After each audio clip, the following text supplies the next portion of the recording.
राधे राधे जी, राधे राधे जी, राधे राधे जी। जय श्री राम।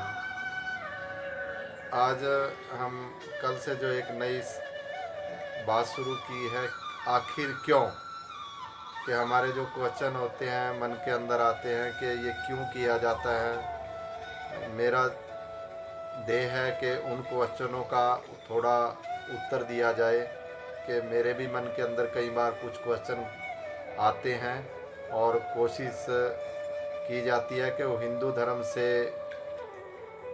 अंतर्गत आते हैं। और हिंदू धर्म के अंदर वो हमें पता होना ज़रूरी है कि हमारे हिंदू धर्म में क्या है और ये हम क्यों करते हैं। मैं कल भी यही बात बोली थी कि मैं कोशिश कर सकता हूँ उत्तर देने की, फिर भी यदि मेरे से कोई त्रुटि रह जाती है और आपको मेरे से ज़्यादा पता है तो मेरे को नीचे मैसेज करके बोल सकते हैं, बता सकते हैं। आप भी सभी ज्ञानी पुरुष हैं, मुझे आपसे भी सीखने का सब कुछ मिलता है। और ये तो बहुत भाग्य की बात है कि मैं अपने आप को सौभाग्यशाली समझता हूँ कि मुझे अच्छे मार्गदर्शक ब्राह्मण लोगों का सानिध्य प्राप्त है और होता रहा है। उनसे जो भी मुझे सीखने को मिलता है मैं सीखता हूँ और मैं उन सब का भी धन्यवाद करता हूँ। जो भी मेरे मन के अंदर क्वेश्चन आते हैं वो उनका निवारण करने की कोशिश करते हैं। तो आज का क्वेश्चन के अंदर हवन करते हैं, तो हवन करने के बाद जब हवन शुरू होता है, हवन शुरू करने पर ब्राह्मण लोग जो है हमारे हथेली के ऊपर 3 डोरी का या 6 डोरी का जो धागा बांधते हैं, वो धागा क्यों बांधते हैं, उसका क्या कारण है।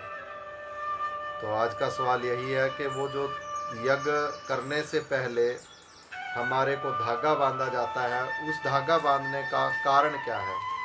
तो उसका केवल कारण है, देखिए, किसी किसी को 3 धागे बांधे जाते हैं और किसी को जो है 6 धागे भी बांधे जाते हैं। 3 धागों का यज्ञोपवीत के अंदर यजुर्वेद, सामवेद और यजुर्वेद जो है, ये 3 वेद जो है हमारी रक्षा करते हैं। यदि वो 3 धागे बनते हैं तो ऋग्वेद, सामवेद और यजुर्वेद जो है वो हमारी रक्षा करते हैं।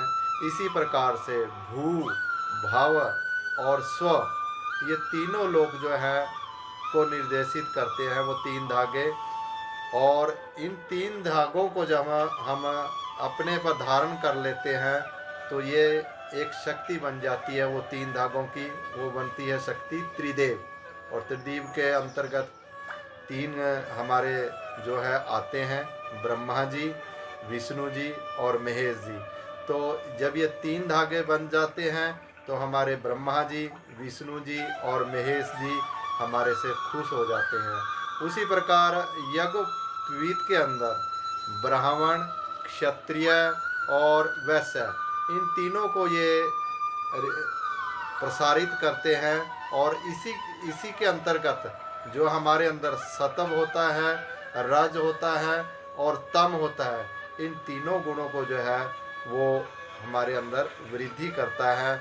और धार्मिक प्रवृत्ति के अनुसार जो है इन धागों का एक कारण हो रहा है कि जो प्रथम धागा हम बांधते हैं ये हमें क्या देता है। प्रथम जब धागा बन जाता है तो जीवन में ये संदेश देता है कि हमें सीमित रहना है, बिल्कुल सीमित रहना है। और दूसरा धागा हमें अपने माता पिता के कर्तव्य का बोध कराता है कि जब दूसरा धागा बन जाता है कि हमें अपने माता पिता के प्रति समर्पित रहना है। और तीसरा धागा जो होता है वो पिता के प्रति समर्पित होता है। पहला धागा जो है संयमित जो है जीवन जीने के लिए, दूसरा अपने पिता के लिए, और तीसरा धागा जो होता है वो हमारी माता के लिए होता है। तो ये 3 धागों का ये भी कारण है। यदि 6 धागे हम बंधवाते हैं, ब्राह्मण लोग 6 धागे बांधते हैं, तो 3 का तो मैंने बता दिया कि पहला धागा जो है संयमित के लिए होता है, दूसरा पिताजी के लिए होता है और तीसरा माताजी के लिए होता है। यदि चौथा धागा बांधा जाता है तो वो हमारी पत्नी के लिए होता है। और 5वां धागा जो है पत्नी के पिता के लिए होता है। और 6ठा धागा जो होता है वो पति जो होती है, पत्नी होती है, उसकी माता के लिए होता है। तो ये 6 धागे और 3 धागे बांधने का कारण है।